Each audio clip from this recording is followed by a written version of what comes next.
విజయనగరంలో వెలుగు చూసిన ఉగ్రమూలాలపై జాతీయ దర్యాప్తు సంస్థ లోతుగా శోధిస్తోంది. విజయనగరం పోలీసుల విచారణలో తేలిన అంశాలను పరిశీలించింది. సిరాజ్ను కస్టడీకి ఇవ్వాలని పోలీసులు కోర్టులో పిటిషన్ వేశారు. పేలుళ్ల కుట్ర కేసులో విజయనగరానికి చెందిన సిరాజుర్ రెహమాన్ అరెస్టు ఇప్పుడు సంచలనంగా మారింది. విజయనగరం నుంచి హైదరాబాద్ వెళ్లిన సిరాజ్ కు సామాజిక మాధ్యమాల ద్వారా హైదరాబాద్ కు చెందిన సమీర్, కర్ణాటక, మహారాష్ట్రకు చెందిన మరో నలుగురు పరిచయమయ్యారు.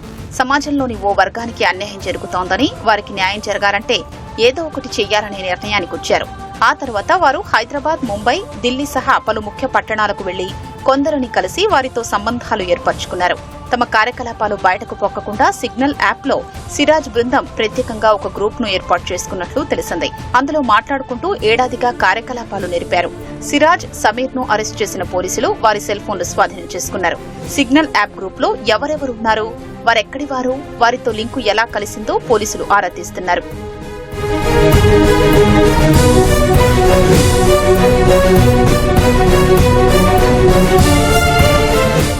సోమవారం విజయనగరం చేరుకున్న ఎన్ఐఏ అధికారుల బృందం రెండో పట్టణ పోలీస్ స్టేషన్ కు వెళ్లి అదనపు SP Soumyalatha, DSP Srinivasa Rao, CI శ్రీనివాసరావుతో చర్చించింది. సిరాజ్ ను అదుపులోకి తీసుకున్న తర్వాత జరిపిన విచారణలో వెల్లడైన అంశాలు, రిమాండ్ రిపోర్టును పరిశీలించింది. వీరికి ఆర్థిక సాయం ఎక్కడి నుంచి అందిందో నిర్ధారించుకునేందుకు వారి బ్యాంకు ఖాతాల్ని పరిశీలించారు. ఉగ్ర మూలాలు విదేశాలకు విస్తరించి ఉండొచ్చని అనుమానిస్తున్నారు. ప్రస్తుతం విశాఖ కేంద్ర కారాగారంలో రిమాండ్ ఖైదీలుగా ఉన్న సిరాజ్, సమీర్ ను కస్టడీకి ఇవ్వాలని పోలీసులు కోర్టులో పిటిషన్ వేశారు. అందులోని సాంకేతిక అంశాల్ని న్యాయస్థానం పరిశీలిస్తున్నట్లు తెలిసింది. నిందితుల కస్టడీ లభిస్తే విచారణ అనంతరం ఈ కేసును ఎన్ఐఏకు బదిలీ చేయనున్నట్లు తెలిసింది.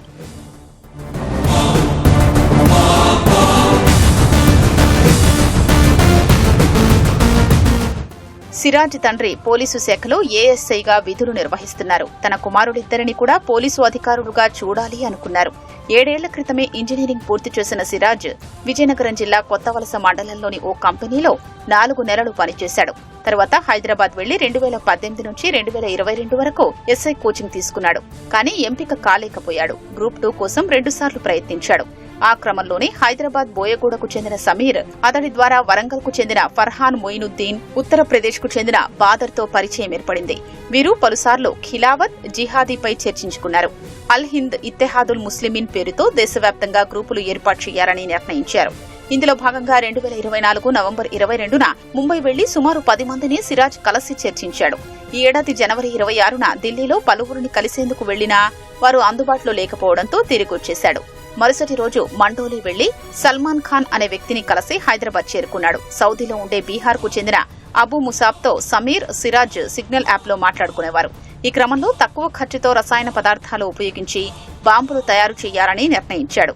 వాటిని జనసంచారం అధికంగా ఉన్న ప్రాంతంలో పేల్చాలని భావించాడు.